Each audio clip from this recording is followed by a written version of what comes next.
আজকে আমরা দেখব অ্যান্ড্রয়েডের অ্যাক্টিভিটি লাইফ সাইকেল। তো অ্যান্ড্রয়েডের অ্যাক্টিভিটি হচ্ছে আমরা যখন আমাদের অ্যাপ্লিকেশন ক্রিয়েট করলাম তখন আমাদের অ্যাপ্লিকেশনের যে কন্টেন্টগুলো যে উইন্ডোর মধ্যে ডিসপ্লে করে সেটাকেই বলা হচ্ছে অ্যাক্টিভিটি। আমরা যখন আমাদের এই অ্যাপ্লিকেশনটা নিয়েছিলাম আমাদের একটা অ্যাক্টিভিটি ক্লাস ক্রিয়েট হয়েছিল, সেটার নাম হচ্ছে মেইন অ্যাক্টিভিটি। তো এই মেইন অ্যাক্টিভিটির মধ্যে আমরা দেখেছিলাম যে হ্যালো ওয়ার্ল্ড ডিসপ্লে হচ্ছে। তো এই অ্যাক্টিভিটির লাইফ সাইকেলটা আমাদের জানা প্রয়োজন, তার কারণ হচ্ছে যে যখন আমরা একটা অ্যাক্টিভিটি থেকে অন্য একটা অ্যাক্টিভিটিতে সুইচ করি, সাচ অ্যাজ মনে করেন আমাদের একটা লগ ইন অ্যাক্টিভিটি আছে, আমরা লগ ইন অ্যাক্টিভিটিতে লগ ইন করার পরে অন্য একটা হোম অ্যাক্টিভিটিতে যাব। তো যখন লগ ইন অ্যাক্টিভিটি থেকে নতুন আর একটা অ্যাক্টিভিটি আসছে, দ্যাট মিনস হোম অ্যাক্টিভিটি, তখন এই লগ ইন অ্যাক্টিভিটিটা কী হচ্ছে বা কোথায় যাচ্ছে বা কিভাবে আসলে একটা অ্যাক্টিভিটি প্রথমে ডিসপ্লেতে আসছে এবং যখন আর একটা অ্যাক্টিভিটিতে আমরা যাচ্ছি তখন ওই আগের অ্যাক্টিভিটিটা কোথায় যাচ্ছে, এই ব্যাপারগুলো বুঝতে গেলে আমাদেরকে অ্যাক্টিভিটির লাইফ সাইকেলটা ভালো মতো জানা দরকার। তো সেই ব্যাপারটা আমরা এখন দেখব। তো তার আগে আমরা developer.android.com এই সাইট থেকে অ্যাক্টিভিটির লাইফ সাইকেলের ব্যাপারটা একটু বোঝার চেষ্টা করি। তো যখন আমরা কোনো একটা অ্যাপ্লিকেশনের লঞ্চার আইকনে ক্লিক করে অ্যাক্টিভিটিটা ওপেন করি তখন ওই অ্যাক্টিভিটির মধ্যে বেশ কিছু মেথড বাই ডিফল্টভাবে কল হতে থাকে। তো সেই মেথডগুলো হচ্ছে যখন আমরা অ্যাক্টিভিটি ওপেন করি তখন এই অ্যাক্টিভিটির প্রথম মেথড হিসেবে কল হয় হচ্ছে অন ক্রিয়েট মেথড, এরপরে অন স্টার্ট, এরপরে on resume, on create, on start এবং অন রিজিউম। এই তিনটা মেথড কল হওয়ার পরে অ্যাক্টিভিটিটা রানিং অবস্থায় আসে, অর্থাৎ আমরা অ্যাক্টিভিটি যে স্ক্রিনটা দেখতে পাই সেই স্ক্রিনটা ফ্রন্ট এন্ডে বা ফোরগ্রাউন্ডে আসার আগে ব্যাকগ্রাউন্ডে এরকম তিনটা মেথড চলে বা প্রসেস চলে। তো একটা অ্যাক্টিভিটির প্রথম যে মেথড কল হয় সেই মেথডটা হচ্ছে অন ক্রিয়েট মেথড। সেজন্য আমরা যদি কোনো কিছু ইনিশিয়ালাইজ করি, কোনো অবজেক্ট ইনিশিয়ালাইজ করি, সেটাকে সাধারণত আমরা অন ক্রিয়েট অ্যাক্টিভিটির অন ক্রিয়েট মেথডের মধ্যে করি। তো যখন আমরা কোনো একটা অ্যাক্টিভিটি ক্লাস নেই তখন বাই ডিফল্টভাবে তার মধ্যে অন ক্রিয়েট মেথডটা তৈরি হয়। অন্যান্য যে মেথডগুলো আছে অন স্টার্ট, অন রিজিউম, এই মেথডগুলো বাই ডিফল্টভাবে থাকে না, এই মেথডগুলো আমরা পরবর্তীতে তৈরি করতে পারি।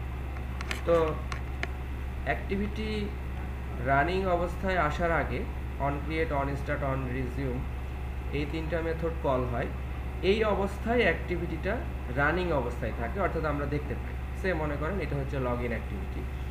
এখন এই লগ ইন অ্যাক্টিভিটির মধ্যে কোনো একটা button such as log in বাটনের মধ্যে ক্লিক করার মাধ্যমে আমরা মনে করেন যে একটা হোম অ্যাক্টিভিটিতে যাব, তাহলে নতুন যখন আর একটা অ্যাক্টিভিটি ওপেন হবে সেই অ্যাক্টিভিটিটা ওপেন হওয়ার আগে এই লগ ইন যে অ্যাক্টিভিটি অর্থাৎ কারেন্ট অ্যাক্টিভিটি, সে কারেন্ট অ্যাক্টিভিটিটা তার অন পজ মেথডকে কল করে এবং অন স্টপ মেথডকে কল করে।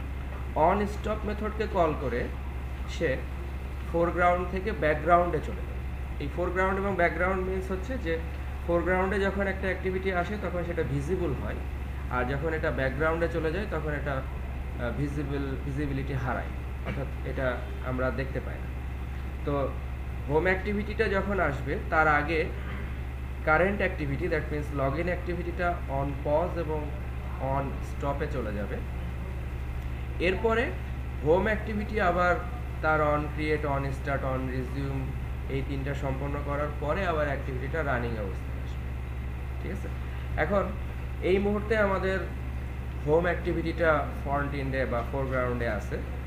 এখন এই অবস্থায় আমরা যদি আমাদের অ্যাপ্লিকেশনের আমাদের ফোন থেকে বা আমাদের ইমুলেটর থেকে ব্যাক বাটনে প্রেস করি তাহলে কি হবে, তাহলে তখন আবার হোম অ্যাক্টিভিটিটা মানে সেকেন্ড যে অ্যাক্টিভিটিটা কারেন্টলি ফোরগ্রাউন্ডে আছে সেটা তার অন পজ এবং অন স্টপকে কল করে এটা আবার ডেস্ট্রয় হয়ে যাবে, অন ডেস্ট্রয়। এবং আগের যে অ্যাক্টিভিটিটা ছিল অর্থাৎ লগ ইন অ্যাক্টিভিটি, ওই লগ ইন অ্যাক্টিভিটিটা আসলে অন স্টপ পর্যায়ে আছে, সেটা আসলে এখনও অন ডেস্ট্রয় হয়ে যায়নি। তো সেই অ্যাক্টিভিটিটা তখন এই অন স্টপ থেকে on restart, on start, on resume হয়ে আবার ফোরগ্রাউন্ডে চলে আসে। তো এই মেথডগুলো আসলে লাইফ সাইকেলের, এই মেথডগুলোকে অ্যাক্টিভিটির লাইফ সাইকেলের কল ব্যাক মেথড বলা হয়। তো এই মেথডগুলো আসলে কিভাবে প্রপারলি একটার পর একটা কল হয় সেটা যদি আমরা প্রপারলি জানতে পারি তাহলে আমরা অ্যাক্টিভিটির এই লাইফ সাইকেল কল ব্যাক মেথডগুলোকে সঠিকভাবে হ্যান্ডেল করতে পারি। আর এই মেথডগুলো কিভাবে কাজ করছে সেটা দেখার জন্য আমরা এখন এখানে একটা অ্যাপ্লিকেশন ক্রিয়েট করব। আর এখানে এই যে অ্যাক্টিভিটিটা যখন ফোরগ্রাউন্ড থেকে ব্যাকগ্রাউন্ডে চলে যাচ্ছে তখন এই জিনিসটা একটা স্ট্যাক মেমোরির মধ্যে থাকে।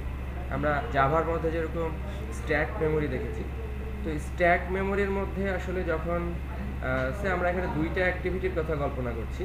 তো যখন আমরা প্রথম অ্যাক্টিভিটিটা যখন রানিং অবস্থায় আসে, এই রানিং অবস্থা থেকে যখন আমরা সেকেন্ড অ্যাক্টিভিটিতে যাচ্ছি তখন প্রথম অ্যাক্টিভিটিটা একটা অবজেক্ট স্ট্যাকের মধ্যে তৈরি হচ্ছে।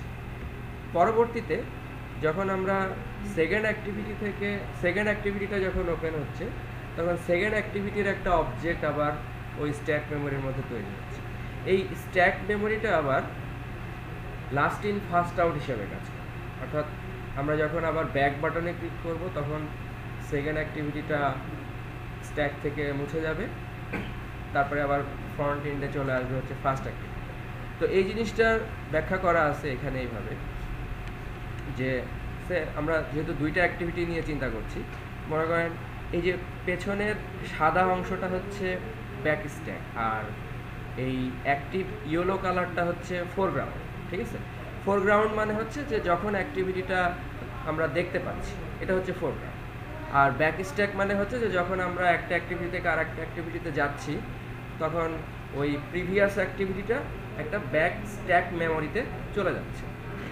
তো প্রথম যখন আমরা অ্যাক্টিভিটিকে ফোরগ্রাউন্ডের মধ্যে আনলাম, এরপরে সে অ্যাক্টিভিটি 1 থেকে আমরা অ্যাক্টিভিটি 2-তে গেলাম, তখন এই অ্যাক্টিভিটি 1 এই যে ব্যাক স্ট্যাকের মধ্যে চলে গেল, পেছনে চলে গেল, অর্থাৎ স্ট্যাক মেমোরির মধ্যে চলে গেল।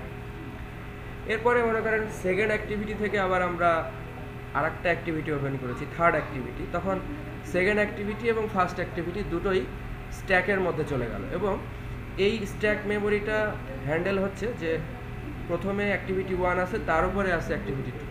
তো অ্যাক্টিভিটি 2 এটা হচ্ছে লাস্ট স্ট্যাক মেমোরির মধ্যে গেল। ঠিক আছে, এখন এই অবস্থায় আমাদের অ্যাক্টিভিটি 3 এটা ফোরগ্রাউন্ডের মধ্যে আছে, আর বাকি দুটো অ্যাক্টিভিটি ব্যাকগ্রাউন্ডের মধ্যে আছে, অর্থাৎ ব্যাক স্ট্যাকের মধ্যে আছে। তো এই অবস্থায় আমরা যদি ফোনের ন্যাভিগেশন ব্যাক বাটনে ক্লিক করি তাহলে কি হবে যে অ্যাক্টিভিটি 3 ডেস্ট্রয় হয়ে যাবে, ডেস্ট্রয় হয়ে গিয়ে অ্যাক্টিভিটি 2 ফোরগ্রাউন্ডের মধ্যে আসবে, অর্থাৎ ব্যাক স্ট্যাকে লাস্ট ইন করছিল হচ্ছে অ্যাক্টিভিটি 2, সেজন্য ব্যাক বাটন প্রেস করলে অ্যাক্টিভিটি 2টা ফোরগ্রাউন্ডের মধ্যে আসবে এবং অ্যাক্টিভিটি 1টা আবার ব্যাকগ্রাউন্ডের মধ্যে থেকে যাবে। আবারও যদি এই অবস্থা থেকে আমরা আবারও ব্যাক বাটনে ক্লিক করি তখন অ্যাক্টিভিটি 2টা ডেস্ট্রয় হয়ে যাবে এবং অ্যাক্টিভিটি 1টা ফোরগ্রাউন্ডের মধ্যে আসবে। ঠিক আছে, তো এই ব্যাপারটা পরিষ্কার করার জন্য আমরা আমাদের এই অ্যাপ্লিকেশনটাকে যেভাবে তৈরি করেছি সেটা হচ্ছে এরকম যে আমরা আমাদের ডিফল্ট যে অ্যাপ্লিকেশন ক্রিয়েট হয়েছিল সেই অ্যাপ্লিকেশনের মধ্যে এই অন ক্রিয়েট মেথডটা বাই ডিফল্টভাবে ক্রিয়েট হয়। অন ক্রিয়েট মেথডের মধ্যে সেট কন্টেন্ট ভিউ নামে একটা মেথড থাকে। এই সেট কন্টেন্ট ভিউ মেথডটা মাধ্যমে আমরা এই অ্যাক্টিভিটিটা কোন লেআউট এক্সএমএল ফাইলকে ব্যবহার করছে সেটাকে আমরা চিনিয়ে দিচ্ছি। তো আমাদের এই লেআউট ফাইলটার নাম ছিল হচ্ছে অ্যাক্টিভিটি আন্ডারস্কোর মেইন। তো সেট কন্টেন্ট ভিউ এই মেথডের মাধ্যমে আমরা এটাকে চিনিয়ে দিচ্ছি এভাবে যে R dot layout dot activity main. এখন এখানে হোয়াট ইজ আর? আর হচ্ছে যে যখন আমরা অ্যান্ড্রয়েডের মধ্যে যে কোনো ক্লাসের অবজেক্ট তৈরি করি তখন আর নামে একটা জাভা ফাইল অটোমেটিক্যালি ক্রিয়েট হয় এবং সেই আর জাভা ফাইলের মধ্যে আর ডট জাভা ফাইলের মধ্যে ওই অবজেক্টগুলোর মানে প্রত্যেকটা অবজেক্টের একটা ইউনিক আইডি ক্রিয়েট হয়, ঠিক আছে? তো সেই জন্য এই আর ডট জাভা ফাইলটা হচ্ছে অটো জেনারেটেড এবং এটা আমরা ম্যানুয়ালি কোনোভাবে চেঞ্জ করতে পারবো। এটা যখন আমরা কোনো একটা অবজেক্ট নিচ্ছি তখন ওই অবজেক্টগুলোর একটা ID automatically R dot Java ফাইলের মধ্যে তৈরি হচ্ছে। আর ডট জাভা ফাইলটা কোথায় আছে আমি পরবর্তীতে ফাইল স্ট্রাকচারের মধ্যে দেখাবো। তো এখন আমরা মূল প্রসঙ্গে আসি যে অন ক্রিয়েট মেথডের মাধ্যমে আমরা সেট কন্টেন্ট ভিউ এই মেথডের মাধ্যমে আমরা এই অন ক্রিয়েট মেথডের মধ্যে চিনিয়ে দিচ্ছি যে এই অ্যাক্টিভিটিটা কোন এক্সএমএল লেআউট ফাইলকে ব্যবহার করবে। তো আমরা এখানে যখন বলছি আর ডট লেআউট মানে হচ্ছে এটা লেআউট ফোল্ডারের মধ্যে আছে এবং এই ফাইলটার নাম কি অ্যাক্টিভিটি আন্ডারস্কোর মেইন, ঠিক আছে? এরপরে এখানে বাই ডিফল্টভাবে আরও অনেক কিছু থাকে, যেমন আমরা যে অ্যাপ্লিকেশনটা তৈরি করেছি সেই অ্যাপ্লিকেশনের একটা টুল বার থাকে। টুল বারটা হচ্ছে যে আমাদের অ্যাপ্লিকেশনের টাইটেল বারের জাস্ট ইমিডিয়েট নিচে যে বারটা থাকে সেটা হচ্ছে টুল বার, আর যে ফ্লোটিং অ্যাকশন বাটন আছে এটা হচ্ছে সেই ফ্লোটিং অ্যাকশন বাটনের কাজ। তো এই পর্যন্ত বাই ডিফল্টভাবে থাকে। এখন আমরা যেটা তৈরি করব সেটা হচ্ছে মানে এখানে যেটা তৈরি করা হয়েছে সেটা হচ্ছে যে আমরা আরেকটা অ্যাক্টিভিটি ক্রিয়েট করেছি এবং সেই অ্যাক্টিভিটির মধ্যে আমরা একটা লেআউট তৈরি করেছি। তো নতুন আরেকটা অ্যাক্টিভিটি কীভাবে নিতে হয় সেটা আমরা এখন প্রথমে দেখব। আমরা আমাদের এই প্যাকেজের মধ্যে অর্থাৎ যেই প্যাকেজের মধ্যে আমাদের অ্যাক্টিভিটি ক্লাসটা আছে সেই প্যাকেজের মধ্যে আমরা রাইট বাটন ক্লিক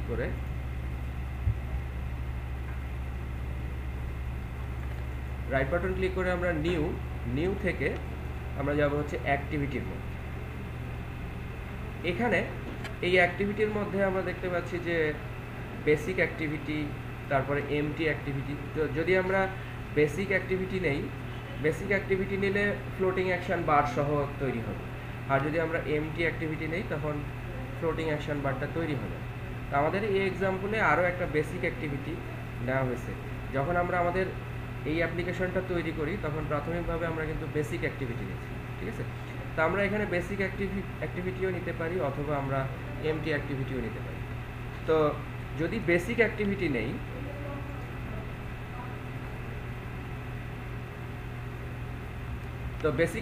নিলে আমরা দেখতে পাচ্ছি যে এখানে ফ্লোটিং অ্যাকশন বাটনটা আছে, ঠিক আছে? আর যদি আমরা বেসিক অ্যাক্টিভিটি না নিয়ে যদি এমটি অ্যাক্টিভিটি নেই, আমি যদি একটা এমটি অ্যাক্টিভিটি নেই তাহলে দেখবো যে এখানে ফ্লোটিং অ্যাকশন বাটনটা নাই। এটাই হচ্ছে পার্থক্য। তো বেসিক অ্যাক্টিভিটি নিলে আরেকটা জিনিস পার্থক্য হবে, সেটা হচ্ছে যে এখানে যে এক্সএমএল ফাইলটা ক্রিয়েট হবে, অর্থাৎ এখানে এইটা হচ্ছে আমাদের জাভা ফাইলের নাম main2 অ্যাক্টিভিটি, এটা হচ্ছে আমাদের জাভা ফাইলের নাম। আর লেআউট যে এক্সএমএল ফাইলটা ক্রিয়েট হবে সেটা হচ্ছে সেই এক্সএমএল ফাইলের নাম, ঠিক আছে? এটা বাই ডিফল্টভাবে আসে। আর এই অ্যাক্টিভিটিটাকে যদি আমরা শুরুতে রান করতে চাই তখন আবার আমরা এখানে টিক দিব যে এটা লঞ্চার অ্যাক্টিভিটি। তো যেহেতু আমরা এই অ্যাক্টিভিটিটাকে শুরুতে রান করতে চাচ্ছি না সেজন্য আমরা এখানে টিক মার্কটা দিব না। এরপরে জাস্ট আমরা বলবো ফিনিশ। তাহলে আমাদের এই নামে একটা অ্যাক্টিভিটি তৈরি হবে আর এই এক্সএমএল ফাইল তৈরি হবে। এই এক্সএমএল ফাইলের মধ্যে বাই ডিফল্টভাবে একটা ব্ল্যাঙ্ক অ্যাক্টিভিটি, একটা লেভেল যুক্ত থাকে। পরবর্তীতে আমরা ওইটাকে চেঞ্জ করে নিতে পারি। তো বেসিক অ্যাক্টিভিটি নিলে আরেকটা জিনিস আমাদেরকে খেয়াল রাখতে হবে যে বেসিক অ্যাক্টিভিটি অলওয়েজ দুইটা করে এক্সএমএল ফাইল তৈরি করে, ঠিক আছে? যেমন অ্যাক্টিভিটি মেনের আন্ডারে কন্টেন্ট মেইন আছে। তো কন্টেন্ট মেনের মধ্যে অ্যাকচুয়ালি আমাদের ওই টেক্সট ফিল্ডটা আছে যেখানে আসলে ওই হ্যালো ওয়ার্ল্ডটা লেখা আছে। আর অ্যাক্টিভিটি মেন যে ফাইলটা, সেই ফাইলটা কি করছে, আমাদের ওই কন্টেন্ট মেন ফাইলটাকে ইনক্লুড করে নিছে, এই লেআউট ফাইলটাকে ইনক্লুড করে নিছে। এটা দেখেন কন্টেন্ট মেন, অর্থাৎ অ্যাক্টিভিটি মেন এই এক্সএমএল ফাইলটা কন্টেন্ট মেনকে ইনক্লুড করে নিছে। আর মূল জিনিসগুলো আসলে আছে কন্টেন্ট মেনের মধ্যে।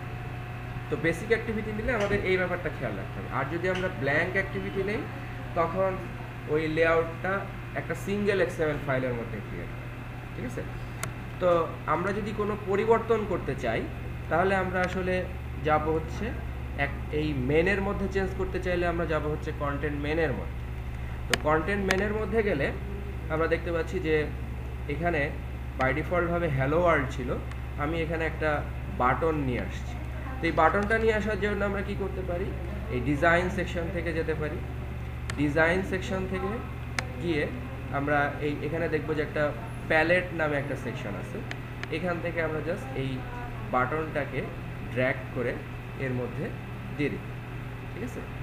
এখান থেকে বাটনকে অ্যাজ ইট ইজ আমরা যেভাবে সুইং অ্যাপ্লিকেশন নেটবিনের মধ্যে কাজ করেছি, এই বাটনটাকে ক্লিক করে আমরা এখানে দিই। তো যখন আমরা এই বাটনটাকে দিব, তখন এইখানে আবার একটা জিনিস আমাদের খেয়াল রাখতে হবে, সেটা হচ্ছে যে আমাদের এখানে একটা রিলেটিভ লেআউট ব্যবহার করা হচ্ছে। এই রিলেটিভ লেআউটটা হচ্ছে যে একটা কম্পোনেন্টের সাপেক্ষে আর একটা কম্পোনেন্ট কীভাবে অবস্থান করে। তো এই টেক্সট ভিউটার প্রত্যেকটা টেক্সট ভিউ মানে যে কোনো কম্পোনেন্টের দুটো বেসিক জিনিস অবশ্যই থাকতে হবে। সেই বেসিক জিনিসটা হচ্ছে লেআউটের উইথ এবং লেআউটের হাইট। অর্থাৎ যে কোনো কম্পোনেন্টের এই দুইটা প্রপার্টি অবশ্যই থাকতে হবে, উইথ এবং হাইট। ঠিক আছে? সেটা একটা লেআউট হোক না কেন, এই লেআউটেরও দেখেন একটা উইথ এবং হাইট আছে। অন্যান্য প্রপার্টি থাকবে কি থাকবে না সেটা পরের ব্যাপার, কিন্তু উইথ এবং হাইট আমাদেরকে অবশ্যই মেনশন করতে হবে। তো আমরা জাস্ট এখানে একটা বাটন নিলাম, এই বাটনের একটা উইথ এবং হাইট আছে। ঠিক আছে? এটা যদি আমরা বলি যে র্যাপ কন্টেন্ট, র্যাপ কন্টেন্টের মানে হচ্ছে যে যতটুকু টেক্সট আছে ততটুকু টেক্সট অনুযায়ী এটা র্যাপ হয়ে যাবে। ঠিক আছে? আমরা এই জিনিসগুলো পরবর্তীতে আবার দেখব। তো আমি এই বাটনটাকে জাস্ট প্লেস করলাম কিভাবে, সেটা একটু জানার বিষয় আছে। সেটা হচ্ছে যে যেহেতু এটা একটা রিলেটিভ লেআউট, সুতরাং এই লেআউটগুলোর মধ্যে একটা প্রত্যেকটা কম্পোনেন্টের একটা আইডি থাকতে পারে, আইডি। ঠিক আছে? তো আমি এটার নাম দিলাম হচ্ছে TV is for text view, ID text view. আর যখন আমি এই বাটনটাকে প্লেস করলাম, তখন আমি এইখানে বললাম যে লেআউট বিলো আইডি টিভি। ঠিক আছে? তো লেআউট বিলো মানে হচ্ছে এই বাটনটা টেক্সট ভিউয়ের নিচে থাকে। এখন রিলেটিভ লেআউটের সুবিধা হচ্ছে যে আমরা টেক্সট ভিউ এবং বাটনের যে কোডটা লিখলাম, এটা আমরা আগে পরে লিখতে পারি, যে কোনো জায়গায় লিখতে পারি, কিন্তু এটা অবস্থান করবে যে কাকে আমি কার নিচে বা কার উপরে রাখলাম তার উপরে ডিপেন্ড করবে। ঠিক আছে? তো আমাদের এই মেইন স্ক্রিনের ডিজাইনটা এরকম। এখানে আমরা একটা বাটনের অবজেক্ট তৈরি করলাম। তো বাটনেরও আমরা একটা আইডি দিলাম, আমি বাটনের আইডি নাম দিলাম হচ্ছে বাটন। এখন এইখানে কোনো একটা আইডি ক্রিয়েট করতে গেলে আমাদেরকে বলতে হবে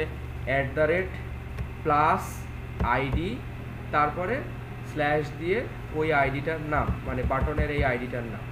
ঠিক আছে? যখন আমরা কোনো একটা ক্রিয়েট করব, তখন আমাদেরকে ++ ব্যবহার করতে হবে। আর যখন আমরা ওইটাকে ব্যবহার করব, তখন এখানে এই জায়গাটায় প্লাস না ব্যবহার করলেও চলবে, শুধু @ID টিভি এরকম বললেও হবে। অর্থাৎ ++ মানে হচ্ছে আমি ফার্স্ট টাইম ওই অবজেক্টটা ক্রিয়েট করছি অ্যাজ ইট ইজ। একটা বাটনের অবজেক্ট যেভাবে ক্রিয়েট করতে হয়, সে বাটন আমরা যে বাটন যেভাবে ক্রিয়েট করি, ঠিক আছে, ওই জিনিসটা এটা। তো @+ মানে হচ্ছে আমি এই অবজেক্টটাকে ক্রিয়েট করছি ফার্স্ট টাইম।